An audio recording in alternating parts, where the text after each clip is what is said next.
Greetings from Tokyo. This is Daisuke Beppu. How are you doing today, my friends? I'd like to take this opportunity to talk to you about Criterion Collection's Spine Number 7, which is this film, A Night to Remember.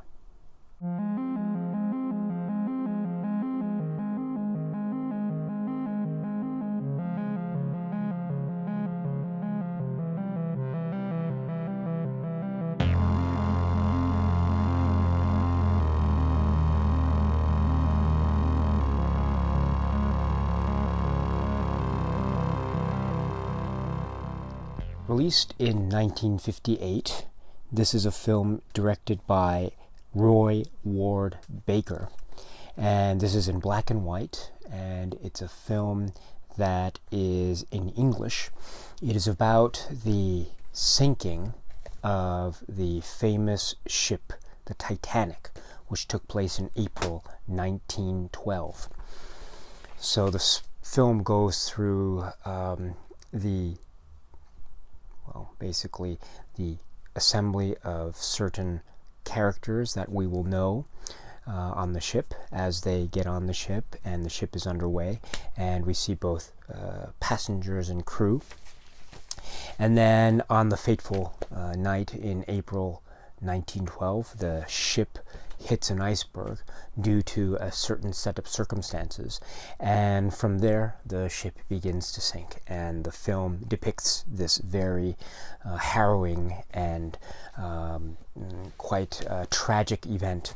Very quickly, the special features that appear on this Blu-ray are an audio commentary by Don Lynch and Ken Marshall, author and illustrator of Titanic, an illustrated history.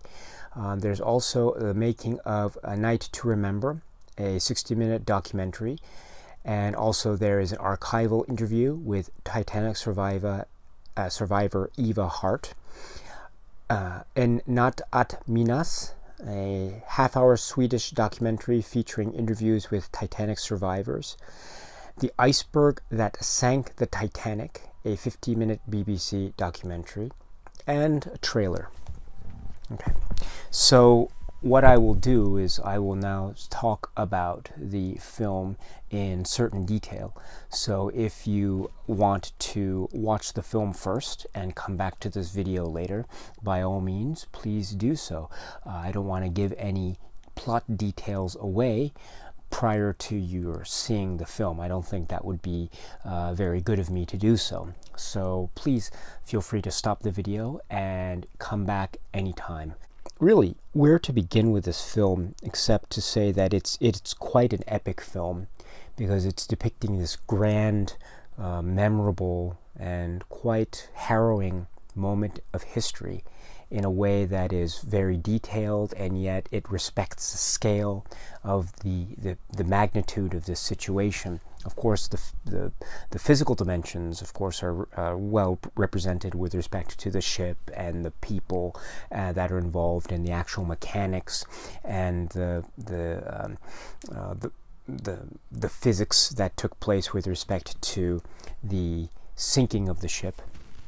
But I think also more, for me anyway, something that is quite interesting is just the way the film deals with the various characters of the film in a way that I think makes each story, even the very little ones or minor ones, to be very compelling in one way or another. Maybe compelling in a way that makes us feel sorrow and sympathy for a character, or compelling in another way that makes us feel agitated and maybe not liking some characters. And we'll get into that in detail as we go along with this video.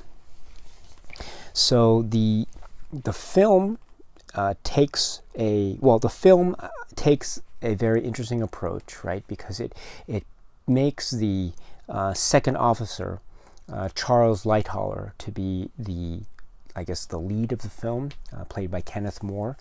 It's an ensemble, but Kenneth More is given top billing, and so his Officer Lightoller is seen in a bit of a heroic way, light, and which I think is very valuable for us, because we need to look to someone as we are going through this incredible fast-paced epic. And then you also have, well, there are other crew members, of course, but the film is also populated quite memorably with many characters that are part of the passengers, right? The group of passengers. So, and these are all very, it's amazing the kind of drama that's being generated here. So, for example, the couple, the Mr. and Mrs. Lucas, and this is one of the interesting ones, because this is the one, if you recall, with the husband and wife, and the wife being played by Honor Blackman, and they have their children. And the husband is quite, Mr. Lucas is quite a gentleman, and he is very good under pressure. And he talks to Thomas Andrews early on, and Thomas Andrews gives him the honest lowdown. There is not much time for this ship. This ship is going to sink. And he realizes, Mr. Lucas realizes, that he will die. And so rather than panic, he very calmly makes sure that his wife and his children are safely on one of the lifeboats, and he is obviously going to stay behind because of the women and children first policy that was employed in the evacuation. And he knew that he was going to die, but he did it with honor and with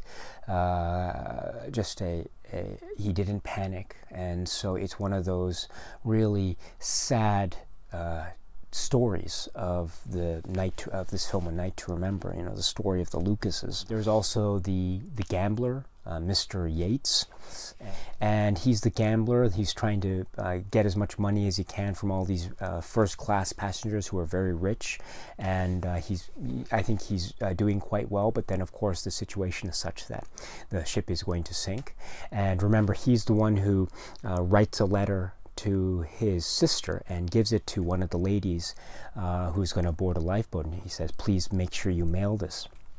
And then he, very tragically at the end, he's one of those who is in the cold waters, and he's trying to get on one of these capsized boats, but then he's kicked away, and so he realizes that that's it, and just, you know, swims away.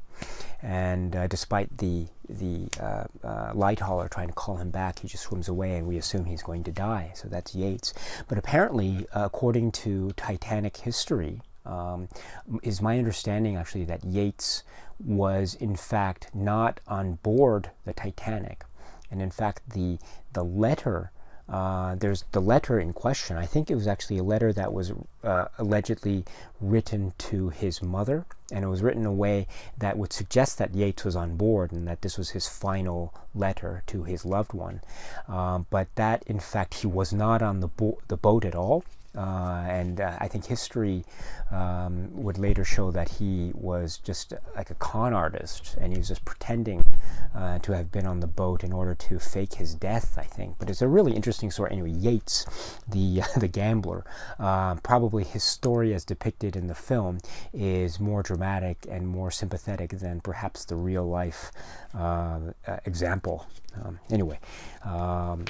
That's one of the interesting things about this film, you know. I'm not a historian of Titanic history, but if you listen to the audio commentary with this film, you'll realize that there are many details of this film, I think, that, according to these historians, the film gets right with respect to Titanic history. There are also some moments that the historians on the commentary, I think, very astutely point out that are, let's say, what's the phrase, anachronistic or slightly off, or just mistakes. So, for example, they were talking about maybe a heater that was in one of the rooms. I think it's the Lucas's rooms, and they were talking about how the heater was a time period consistent, because these were the types of heaters that would be found on, let's say, the Lusitania, but they weren't found on the Titanic, according to the commentary. So that's an interesting pointer.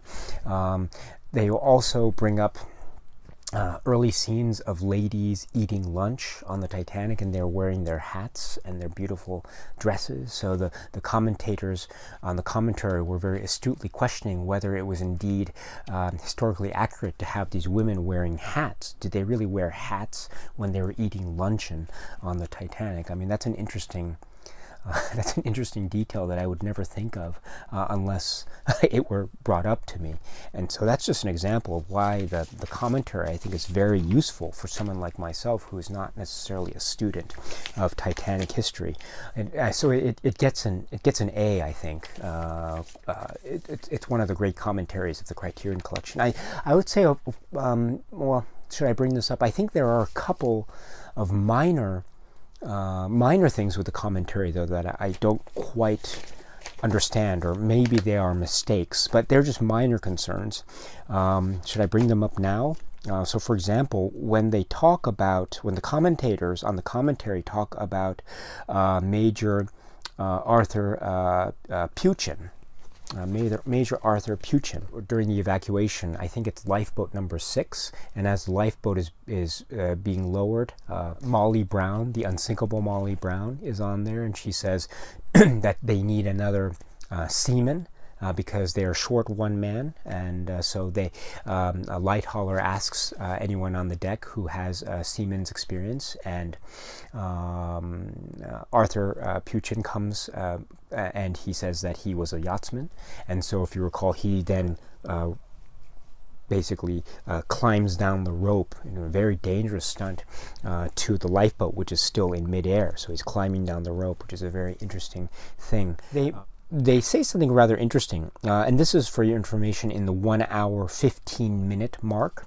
So 1 hour 15 minutes into the film, the commentary mentions that Arthur Puchin was, at the time that the boat was sinking, that he was only 3 days shy of his 60th birthday. And so the point of the commentary was that, the fact that he was, I mean, I don't think 59 or 60 is necessarily old, but it's not very young either. And I think the point is that the fact that he was able to physically endure this climbing down of the rope to the lifeboat number 6 was really quite a showing of his physical strength. So that was an interesting point. But they mentioned that he was 3 days shy of his 60th birthday, which I don't quite understand, because according to online resources that I looked up, I think Arthur Puchin was born in 1859. And so if he was born in 1859 and the Titanic was sinking in April 1912, so that means in 1912, or the time of the sinking of the Titanic, he would have been just a few days shy of his 53rd birthday, I think, if I get my calculation correct. So he's not shy of his 60th birthday, he's shy of his 53rd birthday.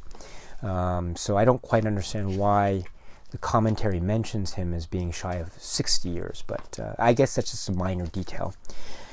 And I could be wrong as well. Also, I don't know why the commentary does this, but around the 1 hour 16 minute mark, they talk about, or there's a scene as the evacuation is underway, of 2 first-class passengers, so a man and his wife, and they're rather elderly, and they are identified as Mr. and Mrs. Strauss. So the man is Isidor Strauss and his wife. And if you recall, that's the scene where the wife refuses to leave her husband. They've been married for so long, and so she refuses to leave. And so she decides to stay on the boat with her husband, which is, I think, one of the more moving moments of the film, because then she decides to forgo her space on the lifeboat, which would have otherwise saved her life. And unfortunately, these 2 characters are based on real life people who, in fact, did die. I think the wife's body, was never even recovered. And so yes, so this is Mr. and Mrs. Strauss. The commentary seems to suggest, or that, it doesn't do so with definitiveness, but it suggests that Mr. Strauss was born in Georgia, and I think this is Georgia, the southern United States, Georgia. And so therefore the person on the commentary was wondering why the character, Mr. Strauss, has a kind of European accent if he was born in Georgia and he lived in New York. Well, in fact, I think the real life Isidor Strauss wasn't born in Georgia. I think he emigrated to Georgia. He was, in fact, I think, born in Bavaria. And he emigrated to Georgia, and then the commentary also describes him as being the founder of Macy's, and I don't think he was the founder necessarily. I just think he was a businessman and a partner who became a partner in the Macy's department store interest. So I don't quite understand why the commentary mentions that point, but it's just a minor point, I would say. I think overall the commentary is quite excellent.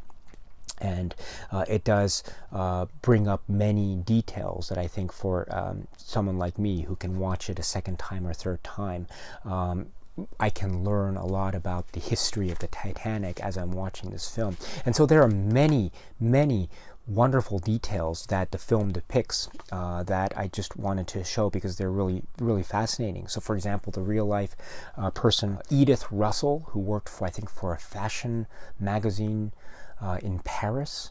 There's a quick scene of her running in to her cabin, if you remember, and she's leaving behind all these jewels and other valuable looking things, and what she, because she can't bring everything because she has to evacuate. So what does she decide to bring with her?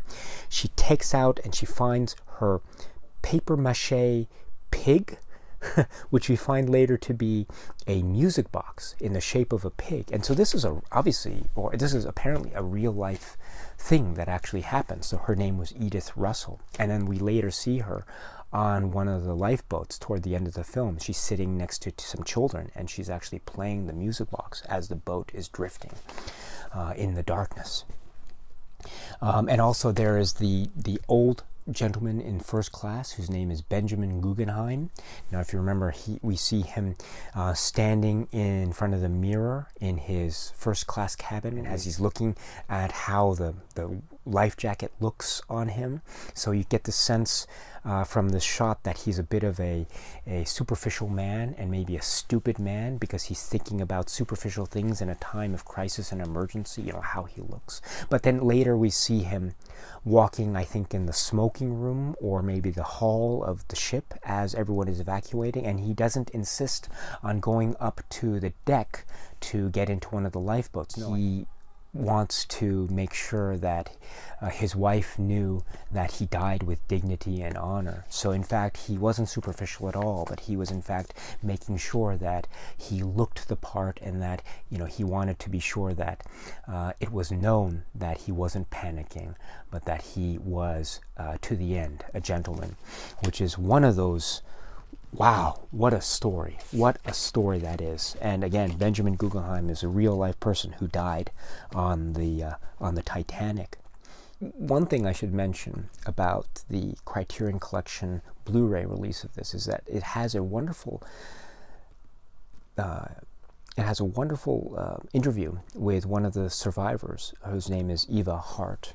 And this is a really fascinating interview, at least it is for me, because it talks about her life and it talks about her parents and what were the circumstances through which she found herself on the Titanic. And she was a child at the time, and she survived this horrific event.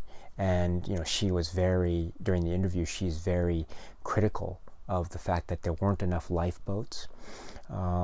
And she was talking about certain details which I think are very interesting.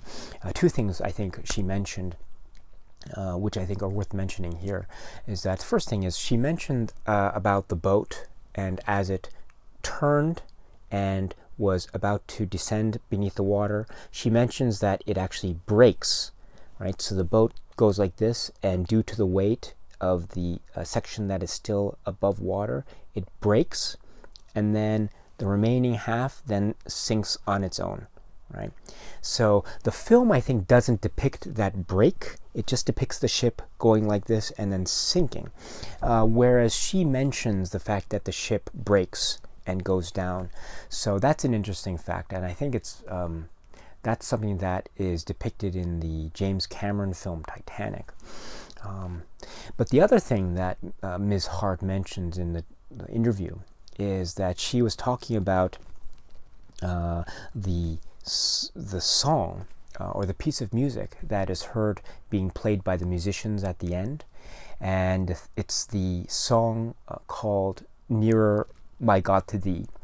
And so if you remember, they're playing this, and the film then cuts to a shot of one of the lifeboats drifting by, and they actually looking to the ship as they hear the music.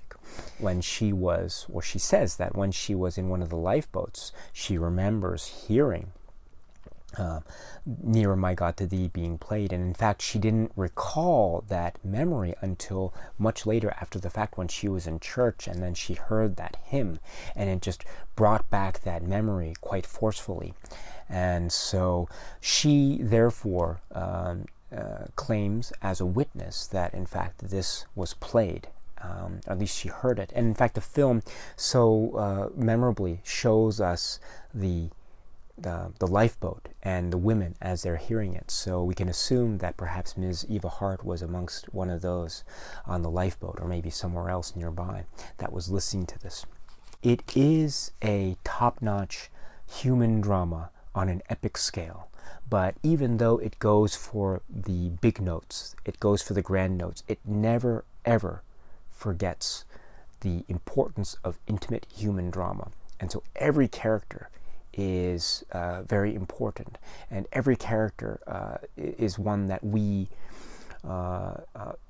are drawn to, whether it's in a sympathetic light or an unsympathetic light. And so therefore every movement and every event and every death is quite shocking and palpable and direct, and thus this film as a viewing experience is one of those unforgettable film experiences. I think it's quite harrowing, and it is just one of the greats. And I think it would probably be even more enjoyable for those of you who are followers and historians of Titanic history. Anyway, a night to remember. Okay, so sorry about that, but I hope that was interesting to you. If you have any questions or comments, please feel free to let me know at any time. Other than that, I hope that all of you are well. And please note that this is spine number 7. So spine number 8, I believe, is going to be... Yes, spine number 8 is going to be The Killer by John Woo. So I look forward to talking to you about The Killer. Until we meet again, my friends, I hope all of you are happy and healthy and well, and that you are watching a lot of great, great cinema. Until we meet again. Cheers.